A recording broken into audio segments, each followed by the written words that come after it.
ውዶችዬ ምናሴ ያመጣውን ሀሳብ እንደታያችሁት ወይዘሮ ሜላት የወይዘሮ ባዩሽን ገዳይ ለማወቅ እንዴት አድርጌ በምን ጀምሬ በምን እጨርሰዋለሁ እያለች እየተጨነቀች ሁላችንም አይተናል። ከየት ጀምራ ከየት እንደምትቋጨው ግራ ተጋብታ እየተጨነቀች እየተጠበበች ገና ሀብላ ከቤቷ ከገባች ጀምሮ ከባለቤቷ ከአቶ መስፍን ጋር እንኳን ጭቅጭቅ ጀምራለች። ያን ነገር ሰምቶ ደግሞ ምናሴ እናቱንም በነገራችን ላይ ምናሴ በጣም ስማርት ጭንቅላት ያለው ልጅ ጎበዝ ነው በጣም እናትና አባቱን ለየብቻ ቁጭ አድርጎ መክሮ ማስታረቅ የሚችል በጣም ብልጥና ጥሩ አስተሳሰብ ያለው ልጅ ነው። እናም እናቱ እንደዛ እየተጨነቀች ስለነበር እንግዲህ ገና ከእስር ቤት እንደተፈታች የዛኑ ጊዜ ነው ባልና ሚስት ሲጨቃጨቁ የነበረው። ጭቅጭቃቸውን ደግሞ ምናሴ ከአስከፈ ሰምቷል። ለምንም ሳያስጠጣ የእነሱን ጭቅጭቅ በጣም ስለሰለቸው ወደ እህቶቹ ክላስ ገብቶ ከእናንተ ጋር ልደር ነበር ያላቸው። ምንም ሳያስጠጣ እናትና አባቱ እየተጨቃጨቁ እንደሆነ ሳያስታውቅ ከዛስ ከእህቶቹ ጋር ነበር ያደረው። እንደውም አዳሩ ስላልተመቸው አርፍዶ ነበር የተነሳው። እናም መጀመሪያ አባቱን ሲያገኝ ከሚስቱ ጋር ወይም ከእናቱ ጋር እየተጨቃጨቀ እንደነበረ ይጠይቀዋል። እሱም ምንም እንዳልተፈጠረ ቢነግረውም ነገሮችን ከአስከፈ እንደሰማና እናም ከእናቱ ጋር በሰላም ሁሉንም ነገር መፍታት እንዳለበት ቁጭ ብሎ አውርተው ተወያይተው ነገሮችን መፍታት እንዳለባቸው ነበር የመከረው። እሱም እሺ ብሎ በቃ ምንም ነገር አይፈጠርም እሺ ብሎ አባትየው ተቀብሎታል። በሌላ በኩል ከእናቱ ጋር ቁጭ ብሎ ከአባቱ ጋር እየተጨቃጨቀች እንደነበረና ጭቅጭቃቸውን ወይም ሲያወሩት የነበረውን ሁሉንም ነገር እንደሰማ እና እያደረገች ያለችው ነገርም ልክ እንዳልሆነ ብቻዋን ምንም ነገር ማድረግ እንደማትችል ነበር ሲነግራት የነበረው። እሷም እና ምን ላድርግ ባዩሽ አሁንም ባዩሽ ነው የምትለው። ውድ ቤተሰቦች ግን የሜላትን ነገር እንደታያችሁት እውነት ቆይ ራሷን ለምንድን ነው እንደዚህ ወደ ስር እየገፋች ያለችው? ሰላም የኔ ወዶች እንዴት ናችሁ? ሰላም ናችሁ ወይ? በያላችሁበት ሰላማችሁ ይብዛልኝ የኔ አበረታቾች። እውነት ከልብ ነው የማመሰግነው ፈጣሪን። በያላችሁበት ሰላማችሁን ያብዛው፣ እቅዳችሁን ሀሳባችሁን እመቤቴ ማርያም ትፈጽምላችሁ እና እኔንም ስለምታበረታቱኝ ሆነን ለመናገር ከልብ አመሰግናለሁኝ። አሁንም የተለመደውን ላይክ እና ሼር ሰብስክራይብ ማድረጋችሁን አትርሱ ውዶችዬ። መልካምነት ለራስ ነው ይባላል። በዚህ ዘመን ለነገሩ መልካም መሆን ያዋጣል ብዬ አላስብም። ለማንኛውም ከወደዳችሁት ላይክ እና ሰብስክራይብ አድርጉልኝ የኔ ቀኖች ማለት ነው። እና ምናሴ በጣም ስማርት የሆነ ሀሳብ አምጥቷል። ወይዘሮ ሜላት የባዩሽን ገዳይና ከባዩሽ ጀርባ የነበረው ማን ነው የሚለውን ለማወቅ ግራ ተጋብታ ቀን ከሌሊት በምታስብበት ሰዓት ነበር ምናሴ ነይ እናቴ ከአባቴ ጋር ትናንትና ምን ሆናችሁ ነው ስትጨቃጨቁ የነበረው ብሎ በዛ ምክንያት አንስቶ ለምን ፖሊሶቹን አትጠይቂያቸውም? የዛ ጊዜ በዋስ ስትፈታ ማን ነው ዋስ የሆናት?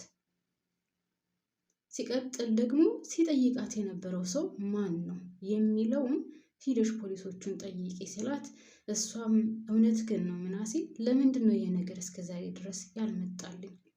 ለምንድን ነው ይሄንን ነገር ያላሰብኩት? አዎ ፍንጭ አገኛለሁ፣ እርግጠኛ ነኝ በዚህ ጉዳይ ፍንጭ አገኛለሁ ብላለች። አዎ ፍንጭ ታገኛለች።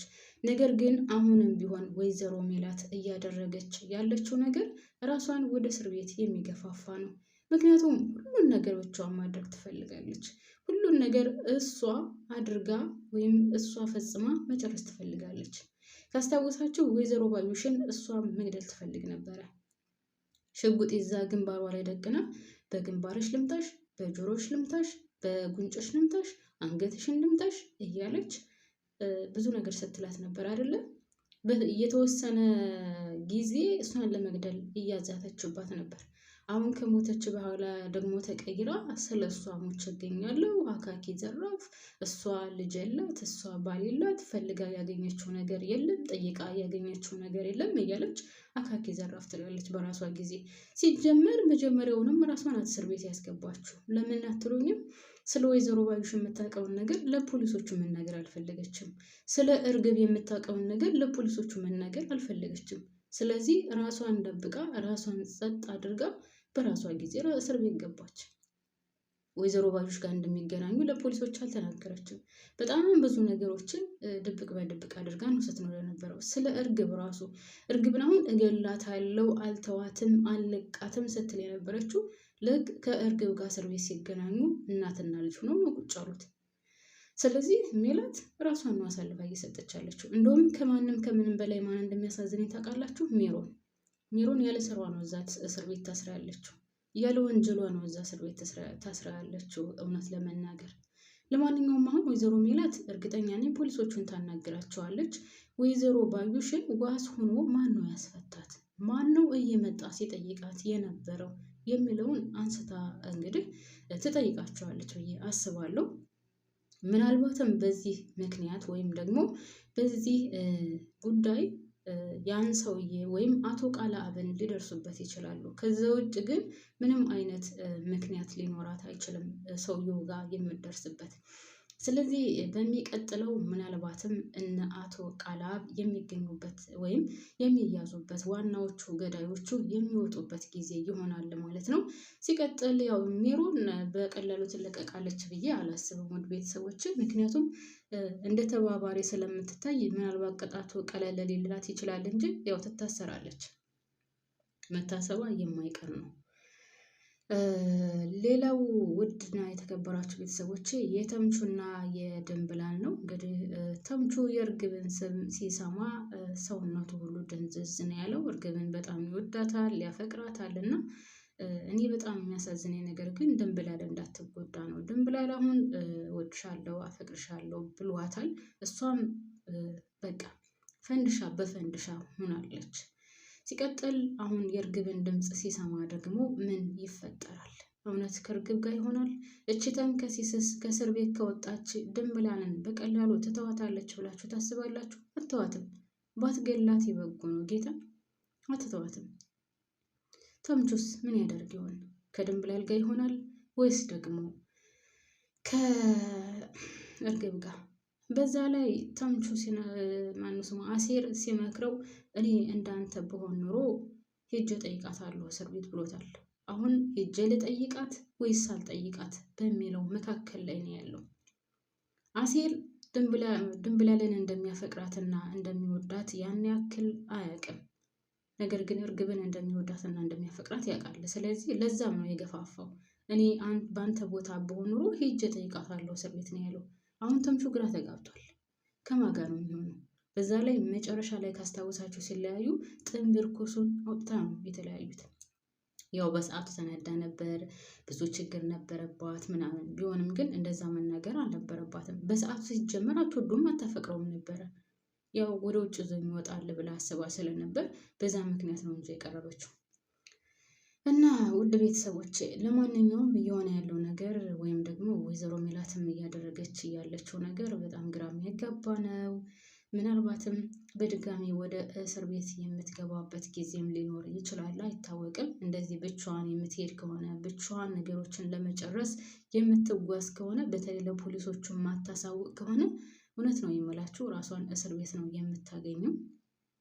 ሲቀጥል አቶ ኖላዊ እንግዲህ ሊያገባ ነው። በጣም ጥሩ ሚስት አግኝቷል። ስለዚህ አሁን ካለበት ቤት ወጣ ብሎ ወደ ሚስቱ ቤት ይሄዳል።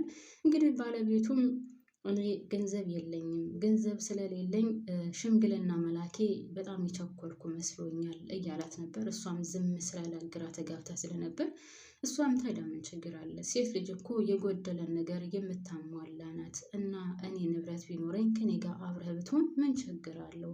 አንተም አብረን ከሆንም በኋላ ሰርተህ ትኖራለህ፣ እኔም እሰራለሁ እና ምን ችግር አለው እያለችው ነበር። እንግዲህ ያው ረዳትህ እሆናለሁ፣ ምንም ጣጣ የለውም። እኔ ግራ ጎንህ እስከሆንኩ ድረስ ሁለታችንም እየሰራን እንቀጥላለን ማለቷ የማይቀር ነው። ወይም ብለዋለች በሚለው እናያዘው። ሲጀምር ብለዋለች፣ ችግር የለውም እኔ ኖረኝ አልኖረኝ አንተ ኖረህ አልኖረህ የሁለታችን ፍቅር እንጂ ገንዘብ አይደለም ዋናው ነገር፣ ስለዚህ ምንም ችግር የለም ብለዋለች።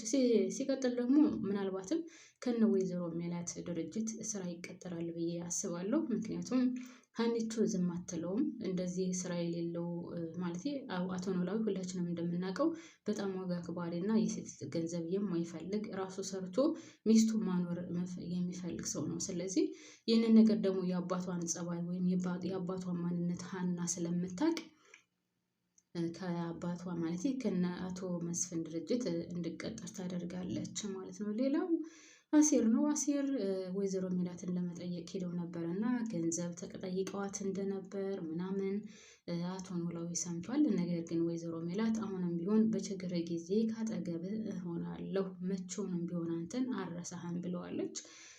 ወይዘሮ ሜላት አሴርንም እንደዚህ በቀላሉ ትተወዋለች ብዬ አላስብም። ምናልባት እዛው ከድርጅቷ የሆነ ስራ ሰጥተው ይሰራ ይሆናል የሚል ተስፋ አለኝ። ምክንያቱም እኔ መቼውንም ቢሆን አንተን አልተውህም። አንተ ለህይወቴ መኖር ወይም ደግሞ እንድኖር ተስፋ የሆንከኝ ህይወቴን የቀጠልክልኝ አንተ ነህ እና አንተን እንዴት እተውሃለሁ ብለዋለች። እኔ እኮ ያንን ነገር በድጋሚ እንድታነሺ አልፈልግም። በቃ አውርተን እኮ ጨርሰንበታል። ወደዛ ነገር ድጋሚ እንድትመለሽ አልፈልግም ብሏታል። ያም ሆነ ይህ ውድ ቤተሰቦች እንግዲህ እስካሁን ድረስ ያለው ይህንን ይመስላል። እናንተ ሀሳብ አስተያየት ካላችሁ በኮሜንት አሳውቁኝ። ውድ ቤተሰቦች እኔ እዚህ ላይ ያበቃለሁ። ላይክ እና ሰብስክራይብ ማድረጋችሁን አትርሱ። ወዳችኋለሁ፣ አከብራችኋለሁ።